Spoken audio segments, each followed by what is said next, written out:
Top five, top five, top five. Topical back with another video. I'm Strange Wayne. He is Nate today. We're doing top 5 sports comedies. How does it work, Nate? One of us will start with our 5 and 4. The other will give their 5 and 4. 3-2, 3-2. We'll trade off number ones. We also have something called the Zemeckis rule, which just means if we both have the same movie on our list, but one person has it 2 spots higher, they'll yell out Zemeckis, and we'll save the conversation until we get to it on their list. All right, I'm going to start us off with my number 5. A bit of a controversial pick, but this is our favorite sports comedies, and it's going to be Happy Gilmore. Zemeckis. I figured it would be. Number 4 for me is going to be Kingpin. Okay. I love Bill Murray movies. Mm-hmm. If you watched any of this comedy series we're doing right now, of the different comedy genres, you'll see Bill Murray appears. I'm hungry. I'll offer you some cherries. I wanted to appears in a lot of these lists, and he appears in this movie too. He plays an asshole. It's funny to me. And you got Woody Harrelson. Woody Harrelson's amazing. I love Woody Harrelson. We'll talk about him later. And then you got, this movie's so stupid. Like, it's made by the same people who did Dumb and Dumber. You have a guy with one hand that was a bowling champion, picks up an Amish kid that's like overgrown, played by, his name's Randy something. Randy Newman. That's the singer, ain't it? He plays the uncle in Christmas Vacation. 2,000 years later. Randy Quaid. Randy Quaid plays the Amish guy, and it's like, what? And then Bill Murray's like the villain you gotta defeat at the end. It has a romantic comedy element to it. Bowling? My number 5 is going to be Waterboy. Adam Sandler's very good at sports comedies. Yeah. So, but this one, obviously, Zemeckis Happy Gilmore, so it's definitely higher. This one definitely like super lowbrow comedy type thing. But like the setting, like the premise of it, it's all really hilarious. And it's really almost a spoof of like Rudy or any like, underdog sports movie type thing. But Adam Sandler, like, so this, and like I always akin this to Little Nicky, because in both of them he's just playing someone really stupid and like changes his voice and uses that voice the whole time. But it works in this one better in Little Nicky. Clearly, no debating. But his mama is hilarious. Like Fonzie is hilarious. Henry Winkler hilarious. The announcers are hilarious. You got some redneck in overalls rubbing his nipples, trying to get him to come out of the hospital, seeing his mama to play football. Like, there's some crazy stuff in this movie. Facts! My number 4 is going to be Little Giants.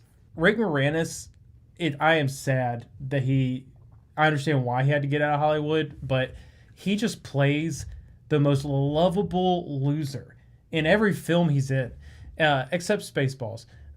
He's still a loser, but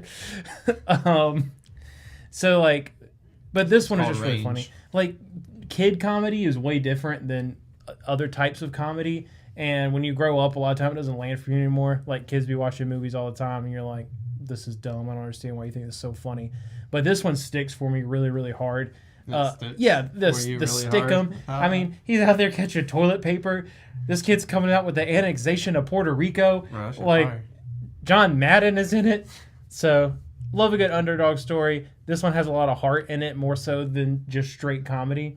But it's in there. My number 3 is going to be White Men Can't Jump, another Woody Harrelson movie. You got him and Wesley Snipes. Enemies at first, but they come together to win a lot of money. And I love that about the movie. I love basketball. I coach basketball. I like to play basketball. Love basketball. Basketball movie makes sense. But everything else in the movie, I love even more. I love talking shit to people. That's a huge part of this movie. Rosie Perez. But this is like, it teaches you a lot of life lessons, Like, Woody Harrelson does not have his shit together. Mm-hmm. He doesn't know. He's basically, he went to school to play basketball, so he has a college education, but he's clueless about life in general. Yeah. And then you got Wesley Snipes. Got his shit together. Very smart man. So you have these two clash on another level, because they already like each other because of the basketball issue. But you have them clash over that, and like their personalities clash. It makes for a great movie. And at the end of the day, it says fuck racism, play basketball together. Yeah. And just because the girl asked you for water doesn't mean you should go up and get her for water. No. How's it go? Oh, fuck it. Just because she says she's thirsty. Yeah. Life lessons. My number 2 is going to be your number 1. I'm going to assume it's Major League. Yeah, definitely. I love baseball movies. I love Charlie Sheen. This movie's hilarious. Another Wesley Snipes movie on my list. All the little elements, all the little gags, all the little jokes, they accumulate to be a funny, heartwarming movie. And can't beat that in a sports movie.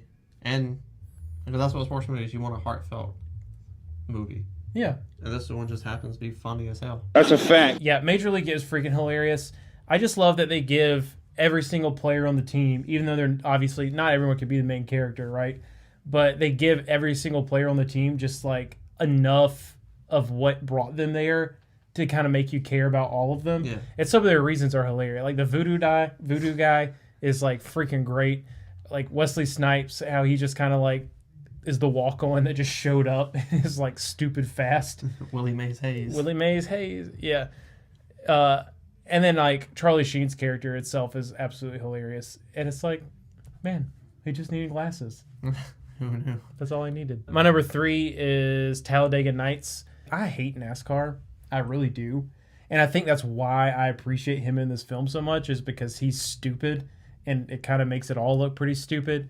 But it's just super quotable. It's like any of his like well-known comedies. The quotes are there and they always hit really, really hard. So, and then number 2 for me was the Zemeckis from earlier, which is Happy Gilmore. So this dude has some anger problems. Yeah. And it's really funny.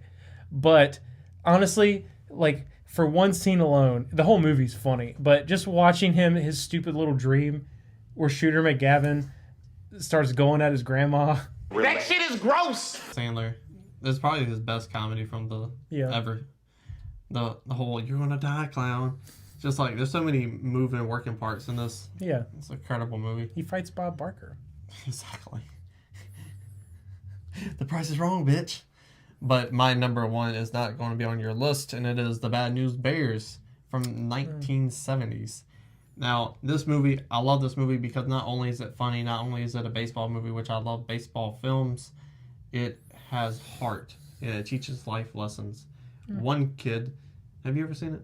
Huh? Have you ever seen it? Yeah, but every time you say a movie teaches life lessons, it usually is like either a really bad lesson or it's an absolute reach. It's debatable. This came out in the 1970s. It has that George Jefferson, Archie Bunker type of humor where it's a little racist, a little sexist, a little homophobic. But at the end of the movie, like all the color and whatever, like Prejudices. Yeah, the prejudices go away, and these kids learn to love each other and work together and bond and make a beautiful baseball team. And all those thoughts are forgotten about. And that's just a life lesson, you know? Like, you can't judge a book by its cover just because someone's a Mexican or gay or whatever the case, or a girl. That doesn't mean they can't do something. Mm-hmm. And when you put all these elements together, you have an incredible baseball team who makes it to the finals of the championship. And they wasn't even supposed to go to the championship at all. And you got What the Mathau, which is hilarious. And Coach Buttermaker, that guy's the best. Like, he's still sitting there, like, smoking Black and Miles, drinking beer. Like, he drinks some beer, pours liquor in it, and stirs up, calls it a mixed drink. This guy's incredible. I mean, he takes the kids to go clean pools while he lays in sunbathes. Like, he's the best.